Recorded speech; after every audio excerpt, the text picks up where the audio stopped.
तो गाइस मैं हूं अंकित और आप देख रहे हैं रेसलिंग फैंस नेटवर्क। सूर्य कहते हैं भाई अपनी बात को हम लोग सबसे पहले रोमन रेंस एंड जेका फाटू से। तो बैकलेस में रोमन जीते, लेकिन जीत के कोई फायदा हुआ नहीं भाई। जेका फाटू ने बहुत ही गंदे तरीके से रोमन पे अटैक किया, यानी कि फ्यूड अभी खत्म नहीं हुई है, अभी इनके बीच की चीजें जो है वो कंटिन्यू होने वाली है। मेन कहानी ये थी भाई इस मैच के पीछे कि अगर जेकब जीतेंगे तो वो तो चैंपियन बन ही जाएंगे एंड उनको वो सब मिल ही जाएगा जो रोमन के पास है। लेकिन अगर वो नहीं जीतेंगे तो देन भाई उनको एक्नॉलेज करना होगा रोमन को। तो वो तो जीते नहीं, भले ही अटैक किया लेकिन जीते तो नहीं, तो अब क्या एक्नॉलेज करेंगे वो रोमन को, ये मेन क्वेश्चन है। एंड डब्ल्यूडब्ल्यूई ने भाई इसी को लेके एक मेजर सेगमेंट अनाउंस किया है कल होने वाले मंडे नाइट रॉ के एपिसोड के लिए। एंड वो ये है कि रोमन रेंस की एक्नॉलेजमेंट सेरेमनी होने वाली है जहां पे जेकब फाटू भी प्रेजेंट होने वाले हैं उनको एक्नॉलेज करने के लिए। एंड वी ऑल नो भाई कि ये सिंपल सेरेमनी नहीं होगी, सिंपल सेगमेंट नहीं होगा। जेकब फाटू ऑब्वियसली रोमन को एक्नॉलेज नहीं करेंगे सिंपली, तो यहाँ पे केओस होना तो निश्चित है, लाइक ये बिल्कुल सर्टेन है। एंड यहाँ पे ऊसोज आपको देखने को मिलेंगे, तो शायद हो सकता है कि रोमन भाई जे एंड जिमी से भी पूछें कि तुम लोग कहाँ थे जब मेरे पे मैच के बाद अटैक हो रहा था। हो सकता है भाई कि क्या पता जिला फाटू या कोई और हमें देखने को मिल जाए या उसकी तरफ ही बिल्ड हो, बिकॉज डोंट फॉरगेट भाई जेकब फाटू किसी मिस्ट्री कॉलर से तो बात कर रहे थे। अब डब्ल्यूडब्ल्यूई खुद भूल जाए तो अलग बात है, लेकिन वो कर तो रहे थे एंड ऐसा दिखा रहे थे कि शायद वो जिला फाटू से बात कर रहे हैं, नहीं तो किसी फैमिली वाले से ही बात कर रहे हैं। तो ऐसे में एक बहुत ही मैसिव सेगमेंट कंफर्म किया गया।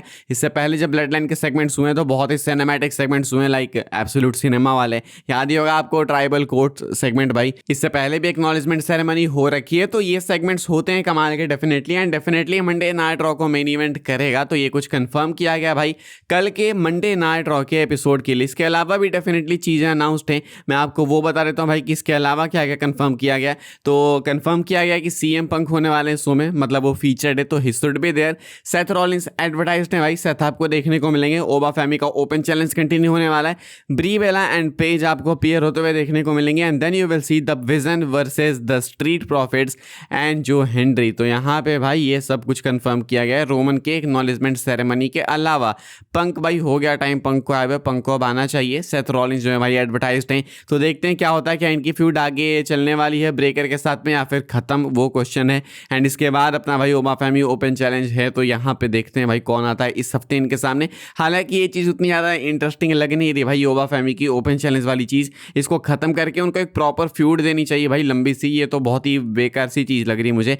पेज बेचारी इंजर्ड हो गई थी भाई, तो वो अपीयर होंगी एंड देन उसके बाद एक 6 मैन टैग टीम एक्शन आपको देखने को मिलेगा। तो ये कुछ कंफर्म किया गया भाई कल के मंडे नाइट रॉ के एपिसोड के लिए। आगे बढ़ते भाई लोग हम लोग बात करते हैं the Empress of Tomorrow Asuka की। आस्का को लेके अभी क्या लेटेस्ट अपडेट है, हमने बैकलेस में देखा कि इन्होंने अपना गुड बाय बोल दिया भाई, लेकिन अभी ऐसा नहीं है कि रिटायर्ड है। कल रात को अपडेट निकल के सामने आई कि डब्ल्यूडब्ल्यूई में टैलेंट्स खुद भी कंफ्यूज्ड हैं एंड ऐसा मानना जा रहा है कि शायद आस्का सेमी रिटायर्ड है, यानी कि शायद वो डब्ल्यूडब्ल्यूई में कंपीट ना करे। पता नहीं, एग्जैक्ट नहीं पता, किसी को कंफर्मेशन नहीं है। फाइटफुल की रिपोर्ट भाई कल रात को निकल के सामने आई एंड कहा गया कि आस्का ने डब्ल्यूडब्ल्यूई के साथ एक लॉन्ग टर्म डील साइन की थी 2024 के समर में। अब एग्जैक्टली नहीं पता कि उसकी एक्सपायरेशन डेट क्या है, लेकिन उस टाइम पे जो डील्स वगैरह साइन की गई थी वो नॉर्मली ऐसे थी कि 5 साल की थी। तो उस अकॉर्डिंग अगर 5 साल की डील इनकी भी है तो 2029 में खत्म होनी चाहिए।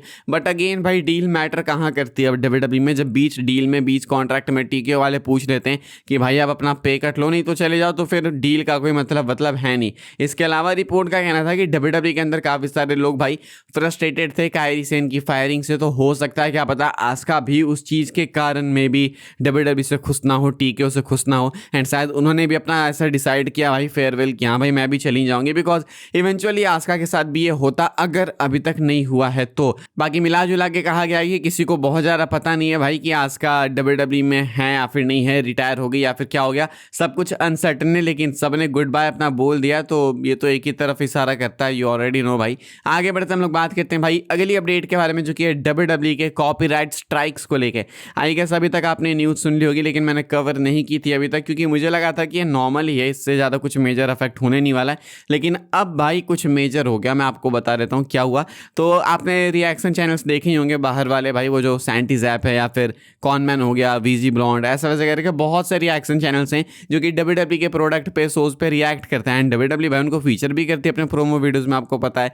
लेकिन अब वो चीज़ नहीं हो पाएगी बिकॉज डब्ल्यूडब्ल्यूई वालों ने, टीके वालों ने उनके कंटेंट पे कॉपीराइट मारना चालू कर दिया एंड वो भी भाई सस्पेंड करना चालू कर दिया। कईयों के तो भाई चैनल ही चले गए, ना ही सिर्फ यूट्यूब बल्कि भाई उनका तो ये भी चला गया, तुम्हारा ट्विच भी चला गया, सोशल मीडिया अकाउंट्स भी चले गए। तो मिला जुला के डब्ल्यूडब्ल्यूई वाले उनके कंटेंट को हटा रहे हैं एंड अब वो क्या करेंगे आगे नहीं पता। यानी कि आप रिएक्शन कर रहे हो हो भाई WWE के फुटेज वगैरह को यूज़ करो या साउंड इफेक्ट से कुछ तो है, तो देन आपको दिक्कत हो सकती है एंड मेजर दिक्कत हो सकती है, बिकॉज WWE वाले टीके वाले भाई वाइप आउट कर रहे हैं फिलहाल। इसके अलावा WWE वाले टीके वाले ट्विटर पे से भी कंटेंट हटा रहे हैं, लाइक ट्विटर पे जो लोग ट्वीट करते हैं WWE के ऊपर वीडियोस वगैरह डाल के, उनको भी कॉपीराइट मिल रहा है भाई एंड उनके भी अकाउंट को सस्पेंड किया जा रहा है। एक बहुत ही major account fade away media करके भाई उसको सस्पेंड कर दिया गया कल रात को। इसके अलावा काफ़ी सारे अकाउंट जो फोटोज़ वगैरह भी पोस्ट करते हैं नॉर्मली शो को कवर करने के लिए, ट्वीट करने के लिए, उन फोटोज़ को भी हटा दिया जा रहा है। लाइक अकाउंट तो नहीं, लेकिन उन फोटोज़ को भाई वो कर दिया जा रहा है, स्ट्राइक मार के रिमूव कर दिया जा रहा है।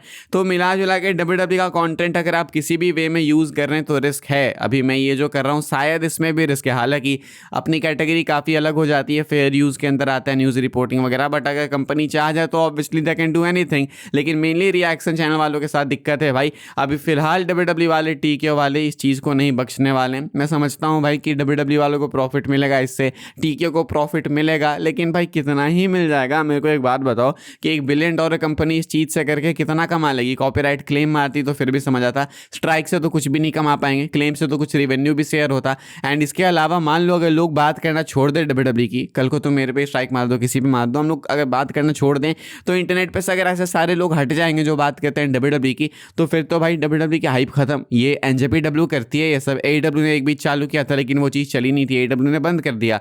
तो NJPW जैसी हरकतें तो ये तो सही नहीं है भाई, एंड फोटोज़ पे तो नहीं देना चाहिए। किस दिन भाई मेरे साथ ये सब होगा तो समझ जाना भाई कि मैं फिर फेस कैम कंटेंट लेके आ जाऊंगा, या नहीं तो स्क्रीन पे आपको कुछ नहीं दिखेगा, स्क्रीन पे हनी सिंह लगा दूंगा, बात करूंगा WWE की, तो तब भी करेंगे अपन। लेकिन लेट जस्ट होप भाई कि ये जो चक्कर है वो खत्म हो, बिकॉज अभी content creators, mainly content creators नहीं बोलूंगा, रिएक्शन चैनल्स जो हैं वो खतरे के अंदर है। आगे बढ़ते हम लोग बात करते हैं जॉन सीना की। तो भाई जॉन सीना ने बैकलैश में अनाउंस किया John Cena classic, fans vote करके विनर डिसाइड करेंगे, चैंपियनशिप भी आने वाली है एंड इसके बाद भाई इंटरनेट पे आउटरेस भी है। जॉन सीना ने इसको लेकर ट्वीट भी किया एंड कहा भाई कि हाँ मैं जानता हूँ कि ये परफेक्ट नहीं है but I think this will work out. And अभी कहना है अपडेट का कि WWE के पास कोई आइडिया नहीं है जॉन सीना क्लासिक को लेकर, यानी कि WWE वाले बस चाहते थे फैंस के सामने एक अनाउंसमेंट रखना कि जाओ भाई कुछ भी अनाउंस कर दो, ताकि फैंस को एक वो मिल जाए राहत कि हाँ चलो ये लोग कुछ कर रहे हैं। लेकिन ये बैकफायर ही कर गई चीज़ उल्टा। ये वोटिंग वाला सिस्टम ढंग से डिसाइड इन्होंने किया नहीं भाई, कुछ अजीब ही बोल के चले गए जॉन सीना यार, कि लोग अगर हार भी जाएंगे, सुपरस्टार मैच हार भी आता तो भी वोटिंग से चैंपियन बन जाएगा।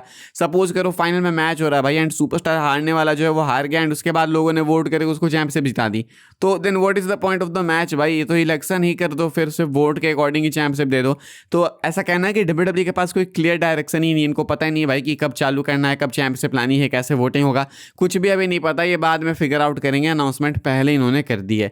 अभी भाई फिलहाल इस वाली वीडियो के लिए यही सारी अपडेट्स थी। आई होप आपको इन्फॉर्मेशन मिली तो वीडियो को लाइक कीजिएगा, शेयर कीजिएगा, सब्सक्राइब कीजिएगा चैनल को, ताकि आने वाले टाइम के अंदर आपको और भी सी WWE के अपडेट्स वगैरह सबसे पहले देखने को, जानने को मिलते रहे। फॉलो कर सकते हैं आप लोग मुझे इंस्टाग्राम एंड ट्विटर पर, लिंक आपको मिलेगी डिस्क्रिप्शन में। ज्वाइन कर सकते हैं व्हाट्सएप चैनल को, उसके भी लिंक है डिस्क्रिप्शन में। मिलेगा मैं आपसे अगली वीडियो में जल्दी ही, तब तक के लिए goodbye, thanks for watching.